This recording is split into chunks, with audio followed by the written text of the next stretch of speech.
먼저 오늘 활동을 위해 플로어볼 스틱, 플로어볼 공, 접시콘, 바구니, 팀조끼, 플로어볼 링크를 준비해주세요. 오늘은 심판의 눈으로 공정하게 핵심 경기 규칙을 복습하고 내가 바로 심판! 자세부터 시그널까지 해봅니다. 경기 매너와 안전수칙을 배운 뒤에 감독, 코치, 기록원의 역할을 알아보고 경기를 준비하는 과정을 살펴봅니다. 경기 활동 시간에 우리만의 리그전을 운영해 볼 예정입니다. 경기 후 평가 및 개선 가이드라인 정하기를 통해 팀원과의 피드백을 통한 소통을 해보는 시간도 가져봅니다. 지킬 것을 지켜야 진짜 스포츠인이다. 처음 만나는 진짜 경기 수업을 시작해 볼까요?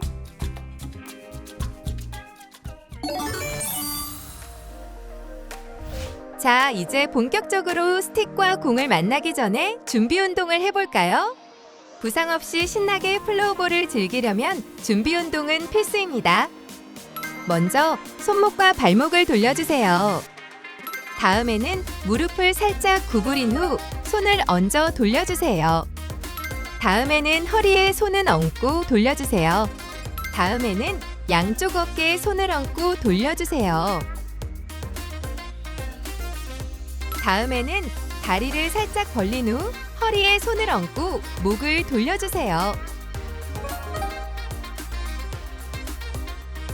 자, 이번에는 동적 몸풀기 시간을 가져볼게요. 오늘의 동적 몸풀기는 페이스오프입니다. 플로어볼 경기는 페이스오프로 시작합니다. 스틱을 11자로 평행하게 두고 심판의 신호에 따라 경기를 시작하죠. 준비, 시작!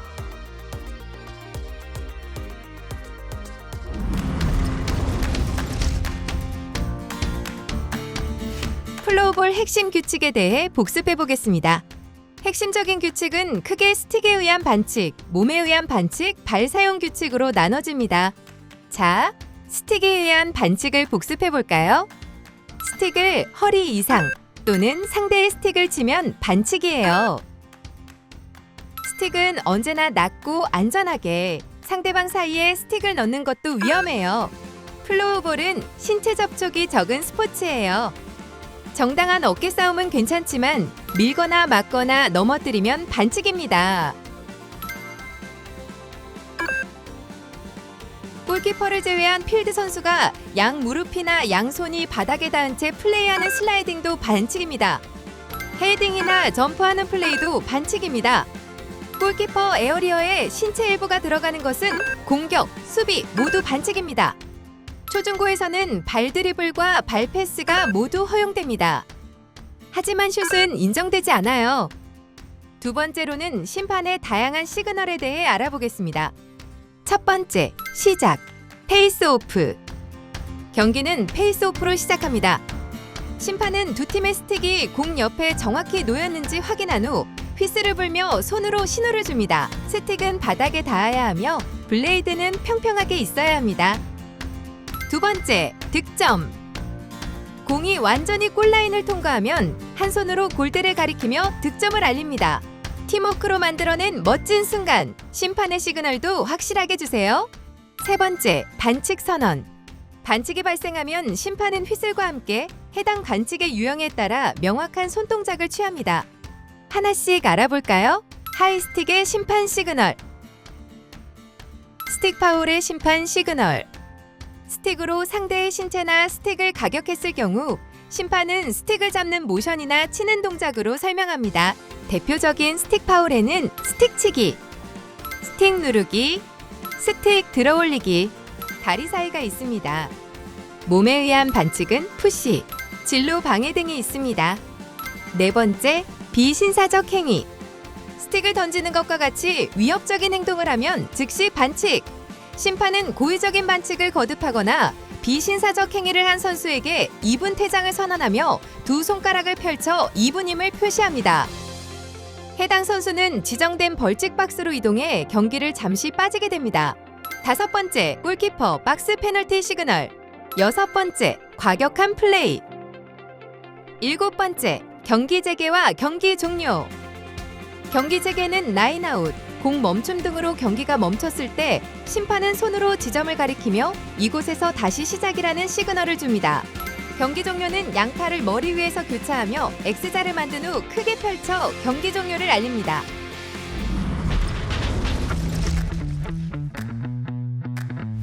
이번에는 멋진 플레이보다 경기 매너와 안전 수칙에 대해 알아보는 시간. 경기에서 이기는 것도 좋지만 매너를 지키는 것이 더 중요하죠. 경기 전후 대형을 갖춰 입장하고 서로 인사를 나누는 것.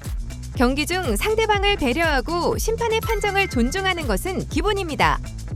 또한 상대가 넘어졌을 때 도와주기 등 각종 매너를 지킨다면 진정한 플로어볼 플레이어라고 할 수 있겠죠? 안전이 최우선. 무엇보다 중요한 것은 안전입니다.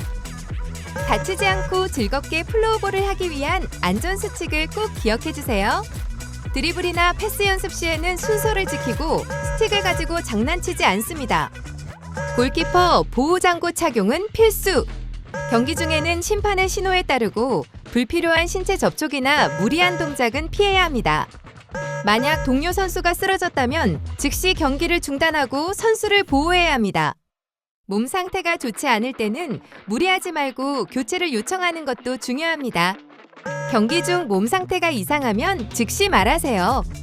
플로어볼 규칙을 알고 하면 더 즐겁고 안전하죠? 여러분도 이제 플로어볼 경기의 심판을 보고 매너를 지키면서 안전하고 재미있게 즐길 수 있겠죠? 이번에는 감독, 코치, 기록원의 역할에 대해 소개하는 시간. 자, 플로어볼 경기는 선수들만 뛰는 게 아니죠. 경기를 승리로 이끌기 위한 숨은 주역들이 있습니다. 바로 감독과 코치예요. 이들은 과연 어떤 역할을 할까요? 함께 알아봅시다. 먼저 팀의 선장이라고 할 수 있는 감독의 역할입니다. 감독은 경기 전체를 총괄하는 가장 중요한 역할을 맡습니다. 다음은 감독의 든든한 조력자, 코치의 역할입니다. 코치는 감독을 도와 팀과 선수들을 지원하는 중요한 역할을 합니다. 경기는 선수와 심판만으로 진행될까요? 아닙니다. 경기의 모든 순간을 기록하고 관리하는 중요한 역할이 있는데요. 바로 기록원입니다. 기록원은 경기의 기억을 담당하는 아주 중요한 임무를 수행합니다. 오늘은 단순히 기술을 잘 사용하는 것을 넘어 진정한 스포츠인으로서 지켜야 할 매너와 가치를 실천하는 것이 목표입니다. 우리가 그동안 배웠던 스포츠맨십 행동을 성공적으로 실천하여 진정한 플로어볼 플레이어로 거듭날 준비가 되셨나요? 플로어볼 플레이어 인증을 받기 위해서는 단순히 경기를 잘하는 것뿐만 아니라 스포츠맨십 행동을 몸소 실천하는 것이 중요합니다. 오늘 우리는 다음 기준들을 성공적으로 실천했는지 스스로 점검해 볼 거예요. 첫 번째, 경기 전후 예의 바른 태도입니다. 두 번째, 경기 중 페어플레이 실천입니다.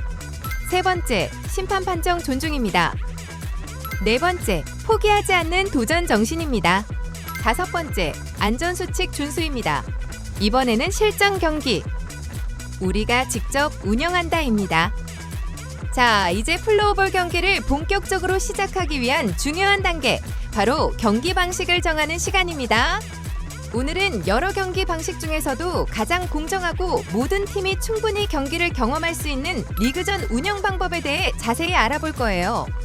리그전이란 참가하는 모든 팀이 다른 모든 팀과 한 번씩 경기를 치르는 방식을 말합니다. 예를 들어 4개의 팀이 있다면 각 팀은 나머지 3개의 팀과 각각 한 번씩 경기를 하게 되는 거죠. 이렇게 모든 팀이 서로 겨루기 때문에 팀의 실력을 종합적으로 평가하고 순위를 결정하기에 가장 공정한 방식이라고 할 수 있습니다. 리그전을 효율적으로 운영하려면 대진표 작성이 필수입니다. 함께 대진표를 채워나가 볼까요? 가장 먼저 대진표 상단이나 좌측에 참가하는 모든 팀의 이름을 정확하게 기입합니다. 예를 들어 A팀, B팀, C팀, D팀처럼요. 다음으로 각 팀이 어떤 팀과 경기를 할지 표시합니다. 대진표의 가로줄과 세로줄이 만나는 지점에 해당 경기를 표시하는데요. A팀 vs B팀, A팀 vs C팀 이런 식으로 모든 매치업을 빠짐없이 확인합니다. 이제 경기 순서와 시간을 배정합니다. 모든 팀이 공평하게 경기를 치를 수 있도록 순서를 정하고 각 경기에 필요한 시간을 고려하여 전체 경기 일정을 계획합니다. 이때 팀들이 연속해서 경기를 치르지 않도록 휴식 시간을 적절히 배분하는 것도 중요해요. 리그전을 운영할 때는 몇 가지 고려할 점이 있습니다.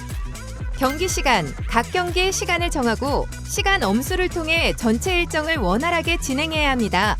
심판 및 기록원 배치, 각 경기에 필요한 심판과 기록원을 적절하게 배치하여 공정하고 정확한 경기 운영을 돕습니다. 득점 및 순위 관리, 모든 경기의 득점을 정확히 기록하고 승점을 승리 시 3점, 무승부 시 1점, 패배 시 0점을 계산하여 최종 순위를 결정합니다. 동점의 경우를 대비한 순위 결정 방식, 골 득실차, 다득점 등도 미리 정해두는 것이 좋습니다.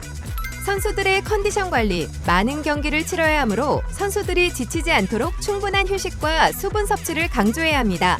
이처럼 리그전은 모든 팀이 충분히 경기를 경험하고 서로의 실력을 겨루며 성장할 수 있는 아주 좋은 경기 방식입니다. 복잡해 보여도 체계적으로 준비하면 누구나 성공적으로 운영할 수 있어요. 이번 시간에는 우리만의 리그전을 운영하세요.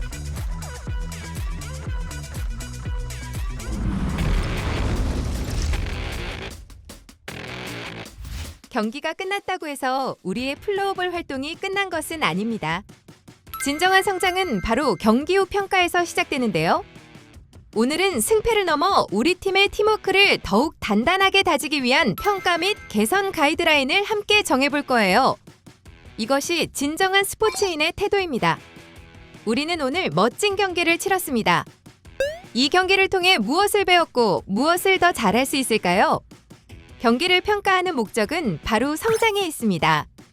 잘한 점은 더 발전시키고 부족했던 점은 다음 기회에 개선하기 위함이죠. 단순히 이겼다 졌다를 넘어 팀으로서 어떻게 나아가야 할지 고민하는 시간입니다. 평가의 가장 중요한 첫걸음은 솔직하고 건설적인 피드백을 주고받는 것입니다. 팀원들끼리 서로에게 이렇게 질문해 볼 수 있어요. 오늘 우리 팀에서 가장 좋았던 점은 무엇이었을까? 어떤 부분이 조금 더 아쉬웠을까? 내가 팀에 기여한 점은 무엇이고 어떤 부분을 더 노력해야 할까? 친구가 잘한 점은 무엇이고 어떤 점을 칭찬해주고 싶니? 피드백은 너 때문이야가 아니라 우리 팀이 이렇게 하면 더 좋아질 것 같아 라는 마음으로 전달해야 합니다. 비난이 아닌 격려와 성장을 위한 대화가 중요해요. 피드백을 통해 개선할 점을 찾았다면 이제는 구체적인 개선 가이드라인을 정해야 합니다. 막연하게 더 잘하자가 아니라 다음 훈련이나 경기에서 무엇을 중점적으로 개선할지 목표를 세우는 거예요. 예를 들어 패스가 자주 끊겼다면 다음에는 볼을 받을 준비가 된 팀원에게 정확히 패스하는 연습을 더하자 정할 수 있겠죠? 각자의 역할에 맞춰 나는 다음 경기에 뭐뭐를 더 신경 쓰겠다와 같이 개인적인 목표를 설정하는 것도 좋습니다. 결국 이 모든 과정은 팀원들과의 소통을 통해 팀워크를 다지는 시간입니다. 솔직하게 이야기하고 서로에게 귀 기울이며 함께 더 나은 방향을 찾아나가는 과정이 중요해요. 경기의 승패는 중요하지만 함께 성장하는 즐거움과 끈끈한 팀워크야말로 플로어볼이 주는 가장 큰 선물입니다. 여러분, 오늘 경기 평가를 통해 우리 팀은 더욱 단단해지고 한 단계 더 성장할 수 있는 발판을 마련했습니다. 다음 경기에서는 오늘 정한 개선 가이드라인을 바탕으로 더 멋진 모습을 보여줄 수 있을 거예요. 승리보다 값진 성장의 경험, 여러분의 것입니다.